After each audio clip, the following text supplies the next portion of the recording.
Okay, so we're going to have a look at how we can create a piece of interactive homework to change the way that we teach our next class. We're going to have a look at the slope of a line in math, but you could apply this to a number of different concepts. So I'm going to start off by using Google Classroom, and I'm going to create an assignment, and I'm going to call my assignment slope of a line. And I'm going to put, please complete the following assignment by 11 p.m. tonight. So I'm going to add a time. I'm going to make this 11 p.m. For now, I'm going to leave this like this. I'm not quite done. I need to add a link. So what I've done is I've started making a Google form. And in my Google form, I've said that they must log in, and I'm actually going to also collect their username. I've asked them for their first name, their last name, and the class that they're in. And then I have two additional pages, one with a video and one with some questions. So on YouTube, I've found some videos and I've added them to a playlist. So to create a playlist, on the left hand side here, we click on playlists. We click on new playlist, and then you could call this slope of a line. And then you simply search for a lesson on slope of a line. You choose the video you want, and you click add to, and choose the playlist that you want to add it to. So I'm going to return to my playlists and my slope of a line, and I'm going to copy this link that's given to me to link to this playlist. So I'm going to go back to my form, and in the section called video, I'm going to add a description. So I've clicked on my title description. Please watch this YouTube playlist. You will answer questions on it in the next section. Done. So now what I'm going to do is I'm going to go to GeoGebra. And if you haven't used GeoGebra, geogebra.org, and then click on Start Creating, and you can log in with your Google account. And we're going to get a window that looks like this. So if you don't see the axis and the grid, we right click and we can choose to show the axis and the grid here. And I'm going to choose a couple of points. So I'm going to choose -2, 7 and 5, 2. So I have 2 points. So now I can choose to draw a line between my 2 points, and I'm going to ask students to find the slope of this line. So I'm going to export this.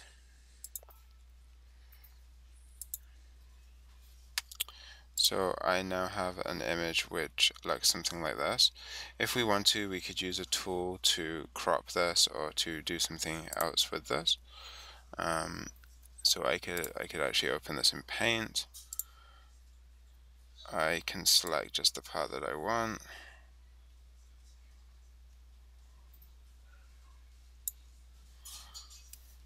And cut that. Make a new drawing. Paste this in. And then I can resize this to fit. So now I'm going to save this, and I'm going to call this slope question. So now in my form, I'm going to add an image. So I'm going to upload this, and I think this went into pictures, upload my slope question. So here's my diagram that I've just taken. So I'm not actually going to give this a title, so I'm going to add an item, and I'm going to ask, what is the slope of this line?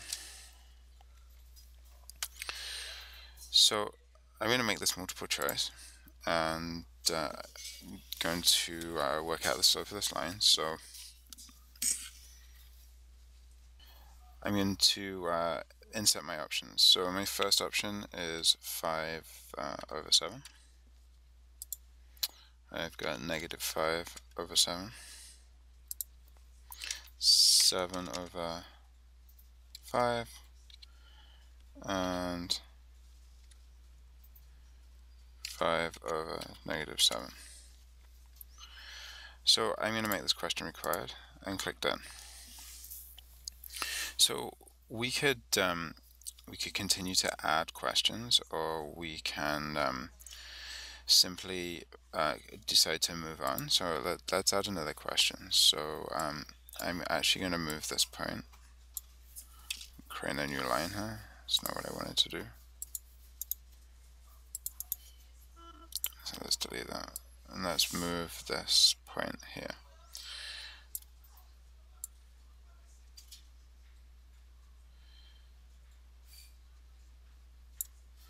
Okay, so again, I'm going to export this. I'm going to open my exported image, and I'm going to choose to open it in Paint, and I'm going to select my image, cut it, new, paste in my image, and I'm going to save this as slope question 2.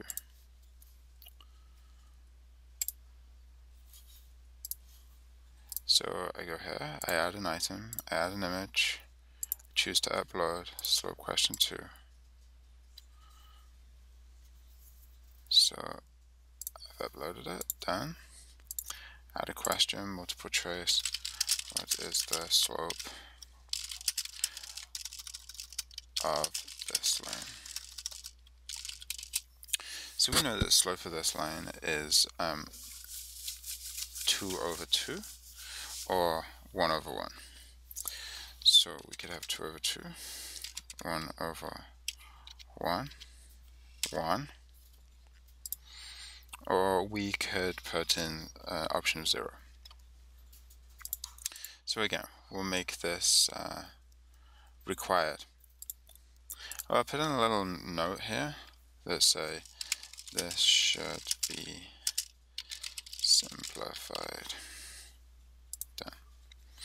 Okay, so we've now got our identifier, we've got our video, we have our questions, and we've got our 2 multiple choice questions. So we can view our live form. We're going to see what it looks like. We've given them some choices for the class. So then we're going to click on view responses. So I clicked here. So now we can see that we've asked timestamp, first name, last name, class. I then asked them for their username, so I can drag this back over here. What is the slope of this line? What's the slope of this line? So I'm going to go through and I'm going to view my live form, and I'm going to go through and I'm going to put in the answers. So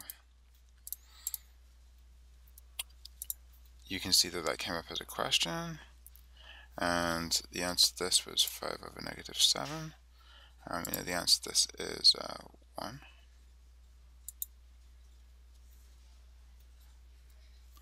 So now in my answer sheet, we can see that I now have the correct answers.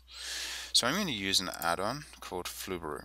So to get Flubaroo as an add-on, we go to add-ons, and we search for Flubaroo. It's appeared here in a huge box, and then I'm going to click on here, then it says free or install. So once that's happened, I go to add-on Flubaroo and enable Flubaroo. So what Flubaroo is going to do for me is it's going to allow me to grade my assignment.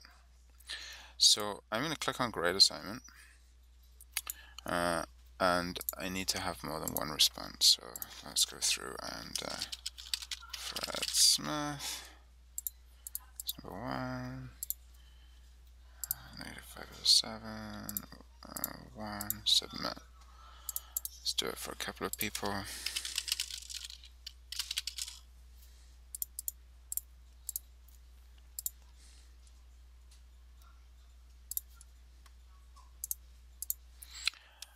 Okay, so now we have a few people who have submitted their answers.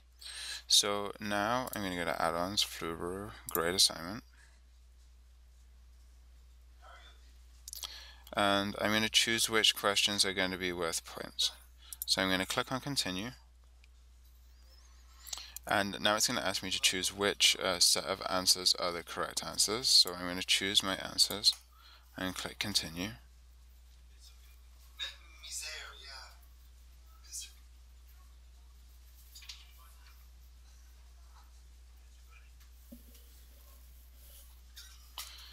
And now it's going to go and grade my assignments. So now it's going to create me a spreadsheet, and it's going to show me the results. Now, by default, it puts a passing grade at, I think, 70%. So you can adjust that. And once it's finished grading, it's going to come up with a completion box here. And we can confirm that everything's okay. So let's just close this for now. Okay, so now we can see that we've got our results. So we can see which questions the student got right, which ones they got wrong, and we can also see what the percentage was that the particular student got, and we can also see what the percentage was on a particular question across the bottom here. So now we've done this, we can actually also email a grade, or we can view a report which shows us some questions, some statistics on the questions. So if you want to email the grades back to the students, you can do that too. So the value here is that by using Flubero and a form, you can create a snap assessment. So we're taking this information, and we can allow ourselves to see very quickly, very easily, with a few clicks of the mouse, to see how many students not necessarily understood, but could complete the task that they were given, and we can adjust the way that we're going to teach this subject in the next class. So the final step is to provide the form to the students to complete. So what we need to do is we just need to copy this link here, go back to Classroom, click on the link icon, the little chain, paste this in and click Add, and then we can assign this. So when students come along, they're going to see Google Forms, create analyze surveys. They're going to click on this, and it's going to open up our form. So now we've got a complete workflow from the point that we assign the assignment to the point that we get this specific feedback. Let's see that a student does an assignment twice. You can actually come in and you can actually identify the student and how many have submitted more than once, and it will actually tell us in this column here that the submission time was 1, 2, 3, 4, so on and so forth. This can be valuable to track multiple form submissions, and we can also, if we're collecting the student's username, we can actually say that only one response per person. And we can also use an add-on called Form Limiter in the form, and this allows us to set a date and a time. So I could say I want to stop this form at 11 p.m. and I can say save and enable, and now at 11 p.m. today, this is going to stop accepting responses automatically for me. So that's how to create a workflow with Google Classroom with forms, and using YouTube playlists and some bits from GeoGebra to make teaching math a little bit more interactive for students and to address the things that they're struggling or understanding.